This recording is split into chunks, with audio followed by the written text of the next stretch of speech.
आप सुन के डरे जाओगे। 18.5 करोड़ का पेपर में घोटाला दिख रहा नगर पंचायत। जिम्मेदारों में से कुछ ने तो अकेले में मुझे यहाँ तक किया, कार्यकर्ताओं ने खा लिया, तो तुम काय को कर रहे हो। आंध्र और कर्नाटक में बीजेपी घुस गई फाटक में। कहीं न कहीं संवादहीनता की स्थिति पैदा हो रही है और संवादहीनता हमेशा नुकसान पहुंचाती है। यदि हमने संगठन की जो गलतियां उसको ठीक नहीं की तो भाजपा को हरा सकते।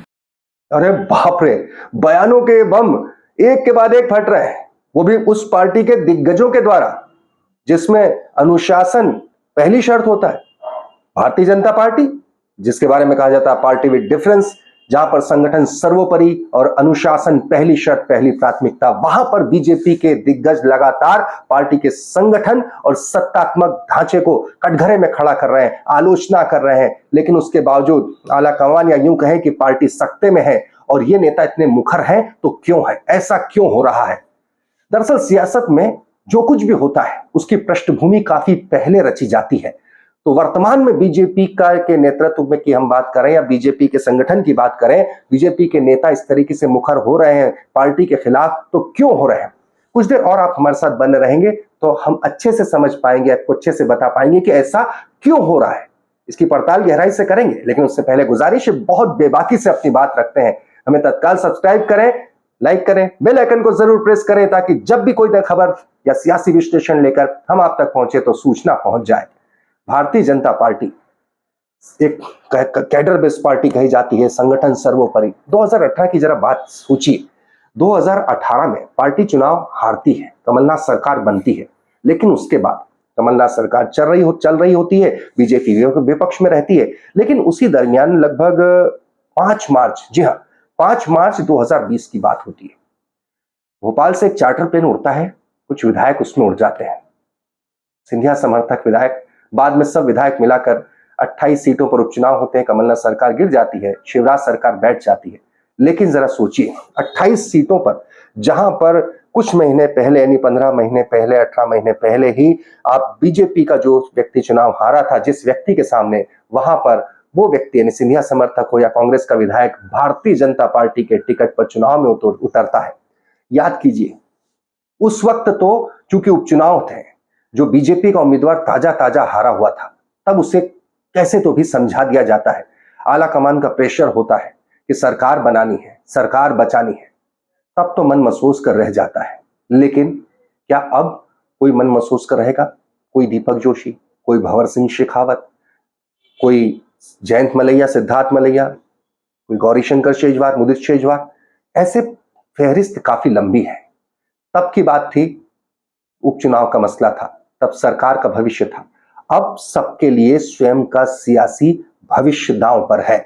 ऐसे में जब पार्टी ने अपने उस वक्त अपनी विचारधारा से समझौता कर सरकार बनाने के लिए कांग्रेस से आए हुए विधायकों को अपनी पार्टी में लाकर, अपनी पार्टी से टिकट देकर, अपने ही लोगों को चुप कराकर चुनाव लड़वाया, तब तो लोग मन महसूस कर रह गए। लेकिन अब खुलकर बोल रहे हैं, को चाहे रघुनंदन शर्मा हो या फिर पार्टी के पुराने नेता सत्यनारायण सत्तन हो या फिर भंवर सिंह शेखावत हो, जो बदनावर से चुनाव लड़ते थे, राज्यवर्धन सिंह दत्तीगांव के सामने। अब स्थिति यह है कि उनके लिए सियासी भविष्य का सवाल है। और सवाल दीपक जोशी का, वहां भी स्थिति मनोज चौधरी के सामने, वो चुनाव हारते हैं, पार्टी मनोज चौधरी को बीजेपी में लाकर बीजेपी के टिकट पर जितवा देती है, तो वो अपना सियासी भविष्य कहां तलाशे? वो तो गदा उठाते हैं और कांग्रेस कार्यालय पहुंच जाते हैं। अब आप जरा समझिए कि किस तरीके से दीपक जोशी जाते हैं और किस तरीके से फहरिस्त कितनी लंबे होने वाली है। इसीलिए सुनिए।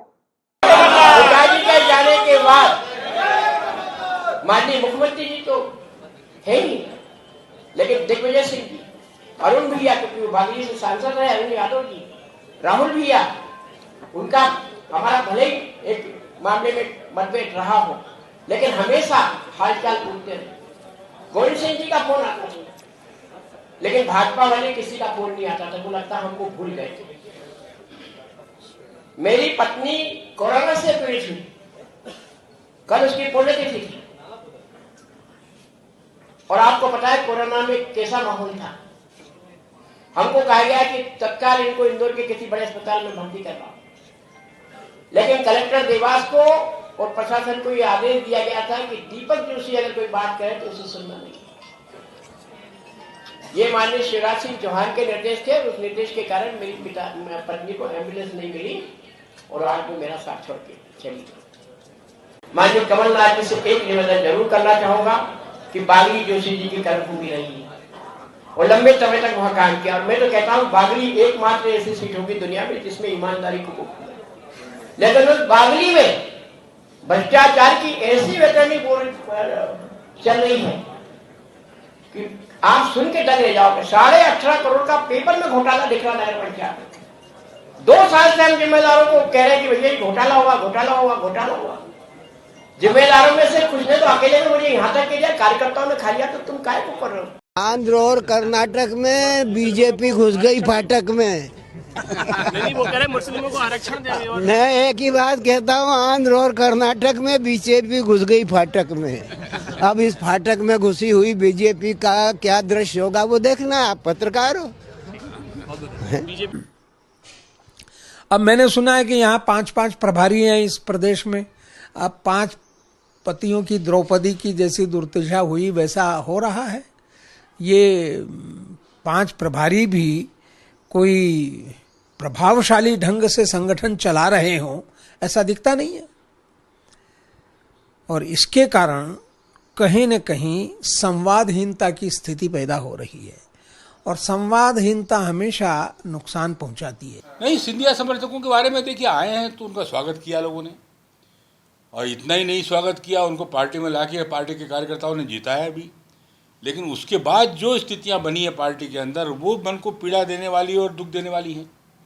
आज पार्टी उनके आने से अगर कोई मजबूत होती तो हमें समझ में आता, लेकिन उनके आने के बाद में हमारे पार्टी की ज़मीन खोखली हो गई, हमारे सिद्धांत छूट गए। जिस सिद्धांत को लेकर हमने पार्टी का निर्माण किया था हमारे लोगों ने, आज वो उससे विरक्त हो गई, दूर हो गई। हमारे भारतीय जनता पार्टी के मंत्रियों पे हमने कभी इतने भ्रष्टाचार के आरोप नहीं सुने जो आज लग रहे हैं ज्योतिरादित्य के साथ जो लोग आए उनके ऊपर। उन्होंने तो खुलेआम लूट मचा रखी है। आज बदनावर के अंदर हमारे राजवर्धन सिंह दत्ती गांव ने पूरी ज़मीनों पे कब्जा करना, सारे खजानों पे कब्जा करना, अवैध रूप से खनन करना सब चालू कर दिया। जुआ सट्टा खुलेआम चला रहा है वो आदमी, और इनके आने के बाद में पार्टी की बदनामी हो रही है। पार्टी की मूल अवधारणा के साथ जो लोग जुड़े हैं उनके मन को पीड़ा हो रही है। यही बात तो हम संगठन को बता रहे हैं। और क्या कह रहे हैं? कार्यकर्ता अपनी बात संगठन को से कह रहा है कि भाई सुनिए, अगर आप समय रहते नहीं चेतेंगे तो यही कारण तो थे जब 2018 में सरकार चली गई थी शिवराज जी की। जिन लोगों ने सरकार गिराने का पिछली बार काम किया, पार्टी के खिलाफ जिन लोगों ने काम किया, आप उनको पुरस्कृत कर रहे हैं। और जिनका जीवन खप गया इस पार्टी को खड़ा करने में, आज उनको इतना अपमानित करके आपने कोने में बिठा दिया। आप बुजुर्गों का सम्मान करना तो सीखें। वो नहीं कह रहे कि हमको टिकट दे दो, कोई टिकट की लड़ाई नहीं है ये पार्टी को जिंदा रखने की और लोग जो समाप्त करने में लगे उनके खिलाफ का संघर्ष है ये। बिल्कुल, तभी तो अब सबसे बड़ी बात है कि ये विस्फोट हो रहा है चुनावी साल में, और चुनावी साल में अगर ये विस्फोट हो रहा है तो इसी बात को समझते हैं गहराई से पार्टी के राष्ट्रीय महासचिव में कैलाश विजयवर्गीय।